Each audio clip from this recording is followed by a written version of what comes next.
Hello there. It's a big weekend of sport, Augusta, Grand National, but we have the consistency of the League of Ireland, where it's the race that continues across the season, and it's getting to the sort of that congested time. It's sort of moving month, you would say, in golf speak, is maybe April and May, where you have all these games congested together, and we've got another full round of fixtures on Friday. Aidan Fitzmaurice is here. You love your golf comments, Aidan, as I know.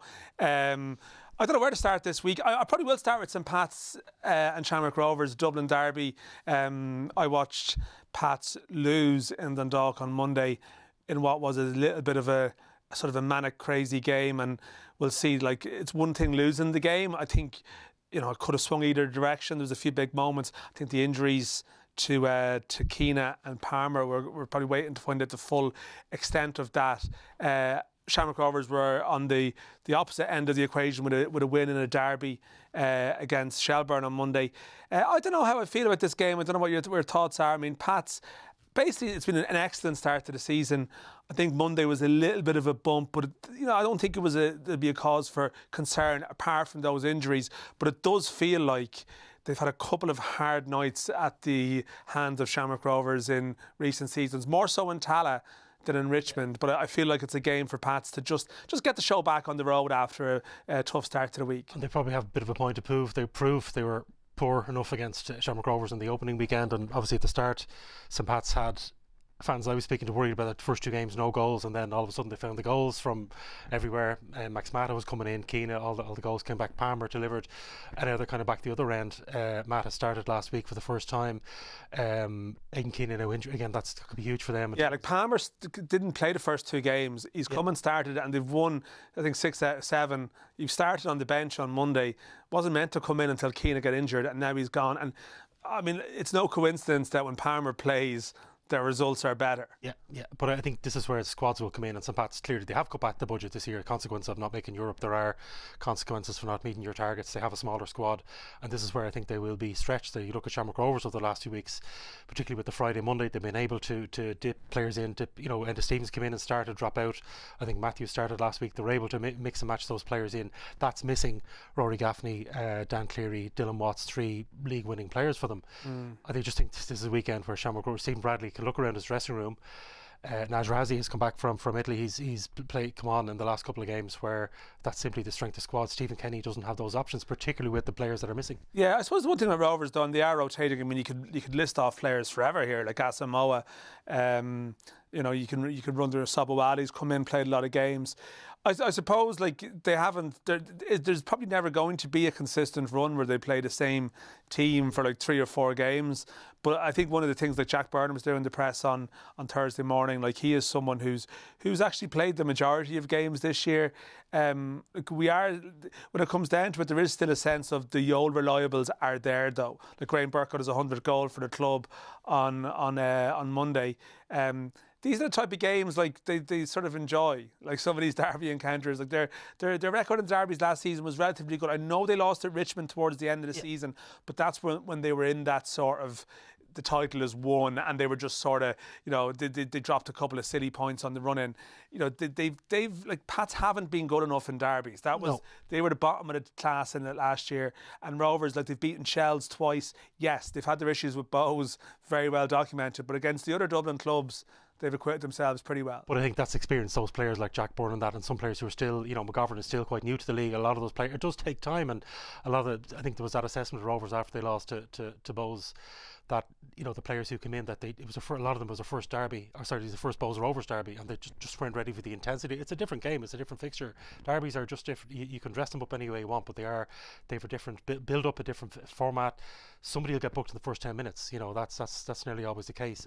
And that changes your game plan, because you could have got one of your key players on, I think it was Dawson Devoy, and Bows Rovers got booked within 10 minutes.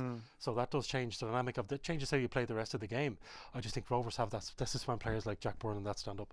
So what are you thinking about this game? A full squad, I think St Pat's will, but we need to see what bench. I think, Jamie Lennon back, I think he missed a couple of games. Chris Forrester has come back as well. Is he fit enough to start? I don't know, but I just think the squad that Shamrock Rovers have, I think St Pat's will be a little bit patched up, just circumstance with injuries. I think it's Shamrock Rovers.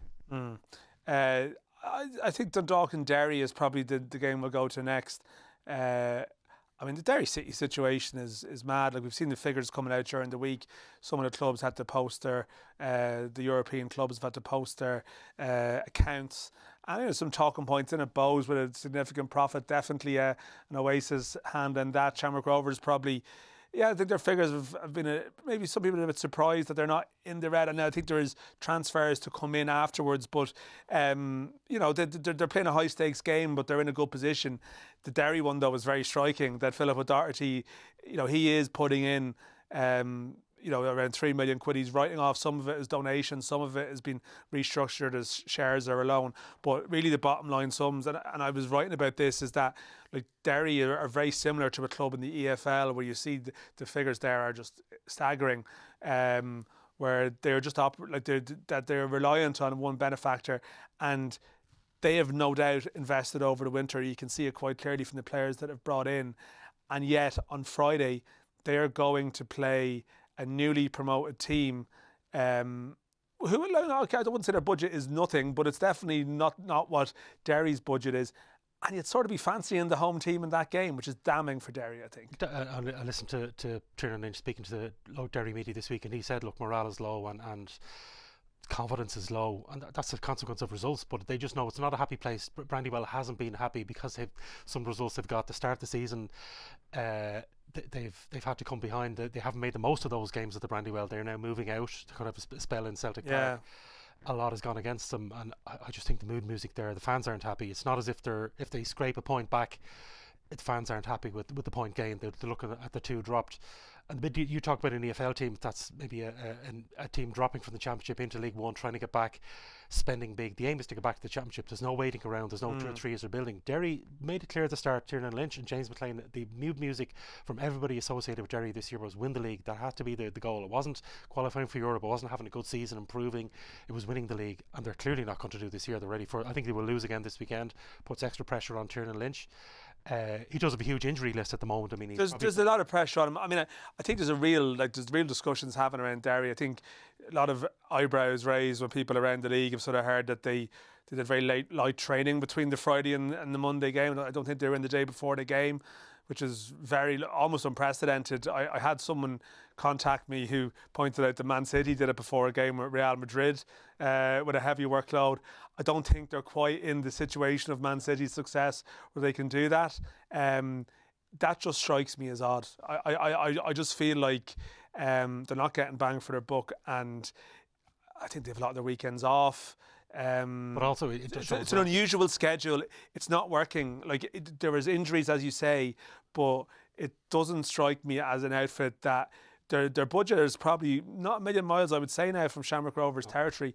You get the sense that there's a very different working week in one club compared to the other. But also a lot of that pressure comes with pressure playing for Derry that you don't get probably at a Dublin club. At a Dublin club you don't have that local focus. There's you've national local newspaper in Derry, you've BBC. It's such an intense media focus. And also Derry it's like a small town. It's a city, but it's like a small town where people making comments to players in the shops when they walk in the street. Not even that, but they know everything that goes on. So it happened last year where there was a night out that maybe wasn't sanctioned, that everybody knew about, that possibly someone at a Dublin club might get away with that. You don't get away with it in Derry. I think that brings on, I think that they have brought on themselves as a club, having set that challenge of Bohemians or St. Pat's target was, I think, to try and get back to Europe. Bohemians' target was to do better than last year. I don't think they set out their stall to win the league, but to improve on last year. Derry said from day one, we have to go and win the league. 29 years is too long. And that pressure, I don't think those players are really coping well. It's a strange mix of players as well. They've the older crew kind of hung over from last, the likes of Winchester and Liam Boyce and people like that. The people who've been there for a while, Brian Maher, additions from the league, James Clark, signings from abroad. It just seems like a mix of 5 or 6 different types of players that are thrown into one blender, and the ingredients, the final product isn't. There's no coherent sense of recruitment, and the Dundalk have been a revelation. We've spoken about them a lot, sort of post match on Monday as well with the video, myself and Sean. They're doing an incredible job, and probably the 2 success stories of the season. The 2 teams that have probably overperformed are Dundalk and Galway, and I suppose Galway Shells isn't a dissimilar fixture, maybe not on the same scale, but you have Galway at home, who are ahead of a Shelbourne team who people expected to challenge at the beginning of the season. And Shells, I don't think it's been as chronically bad as Derry, but in terms of performances, but I mean in terms of results, like they've got ahead in games, they've got ahead in Tala on Monday. Seems like they were comfortable. They've conceded 3 goals in each of their last 2 games, and that's just going to hurt you. Conceding soft goals as well, again, the manner of some of the goals, and sometimes you think a coach, his personality, his own career stamps that authority or that brand on the team and the way they play. And you look at Joey O'Brien, who was a very strong fullback, very strong defender in England, and then when he came back to play in the league, and it doesn't look like a Joey O'Brien team. Again, I still think they're trying to find the mix. I was looking at Shell's pre-season. I'd heard a lot about this guy Freitas, who they signed from Portugal, who came through that Jamestown analytics system, and I thought he was going to really set the league on fire. Just looking at his record in Portugal, I thought he'd find it very easy here. I think he started 1 game and he hasn't looked great any time he's come on. He has struggled. Lundgren, I think Joey O'Brien is still looking for that mix. Lundgren, and then one of those big marquee signings, he starts and he's off at half time. Lundgren's been better than Freitas. Lundgren has definitely had more moments. But he hasn't had a run of games. They've got Jarvis. They actually have a lot of options. Like if you'd said last year, okay, maybe 18 months ago, that Shells would have Jarvis and Harry Wood, in there, and Jack Henry Francis, and name those players, then we've got to know McEnroy and others, you'd be thinking it's a serious squad. Like, it is a serious squad. And, like, maybe the issue is just that they're just conceding loads of goals, and you come back to Paddy Barrett's, you can talk about all these players, and look at Paddy Barrett when he's not there. That's your centre half axis, and they're missing. So, again, Barrett, I don't think he'll be back this weekend. And again, that's a challenge as well for Joey O'Brien. Do you rush somebody back? He's so desperate to get Paddy Barrett back for his influence. I think they've really missed his influence on and off the field as captain. Do you rush him back? They just look so open, and I think any team in the league would feel that they can score against Shelbourne at the moment. Yeah, no, and Galway, as I said, it's a nice situation for them because they're sort of slipping under the radar a little bit, but they're performing at a consistent level. I know by all accounts, they started very slowly in Drogheda on Monday, and maybe that result could have gone against them, but first game of the season, they should have beaten Drogheda, probably squares that up. They're just a consistency in general of performance that other teams aren't getting. But I think they're getting the most out of players, and I've been very impressed by Parker, the right back. Watts has been very good in goal. Again, under the radar a little bit. They weren't heralded. Watts came back. I know he was on loan last year and came back. Twardek came in, and again, I like the way John Caulfield, they've eased in. Twardek has had a couple of subs, and I think is now starting. Piero, they took the time with Piero. They didn't, because they assessed where he was in terms of fitness. They're now actually, for the first time in probably 18 months, Galway have options up front because he got Lamboto.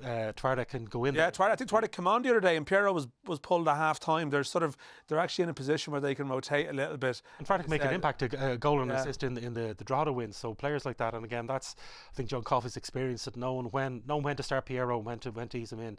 They've options. The squad, I do think they have improved. I don't think Shelbourne have improved over the last month. I think Galway have improved hugely over the last month. So daily mount on Friday, we've got Bows at home to Sligo Rovers. I think the concern for Bows is that we're talking about other teams who are scoring goals. Even teams like Shell, scored 2 very good goals from open play in Tala, but they have other failings. Bows clearly don't have that sort of defensive concern, but it's just dried up a little bit in the attacking sense. And they play Sligo Rovers, who had that scoreless draw with Derry, and I mean, we'll talk about the other game, which is in the sort of relegation picture that's developing. But sort of feels for Bows like, this was a week where you're playing the bottom 2 at home, and you have to win. You have to win both, but you have to definitely win at least one of them.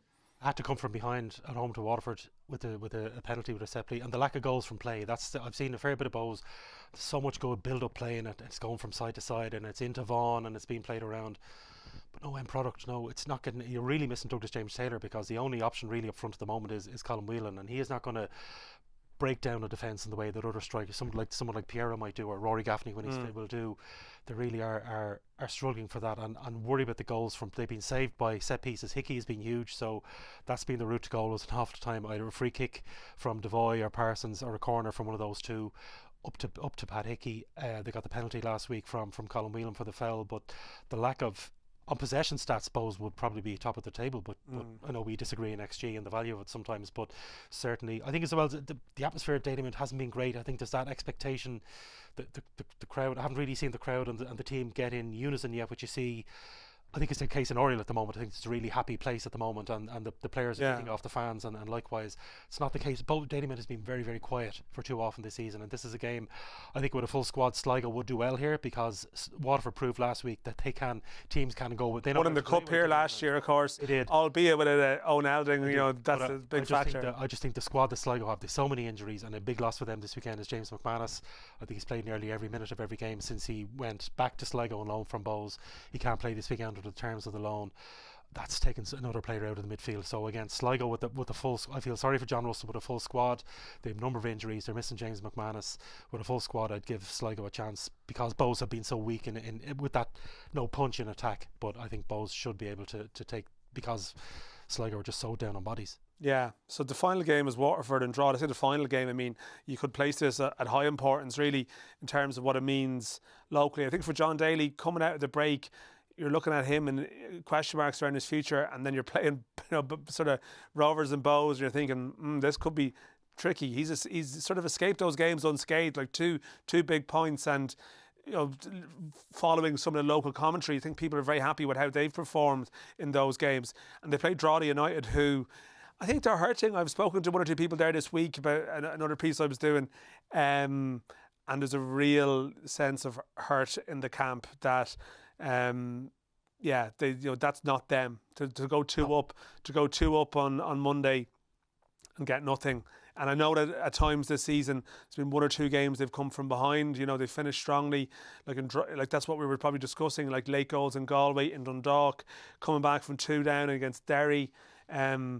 But now they're just on a little bit of a run now, where so I really feel like this is a big momentum game for these teams. If Waterford can win, it's bridging the gap, and all of a sudden Drogheda, you're looking nervously over your shoulder. The flip side is if Drogheda can just get the 3 points here, it sort of asserts maybe that sense of bottom two that could be developing. We spoke earlier about Tiernan Lynch admitting that morale and confidence was low in Derry. It's the opposite in Waterford, because those two, they only, in inverted commas, 2 points against Rovers and Bows, and games they were both ahead in.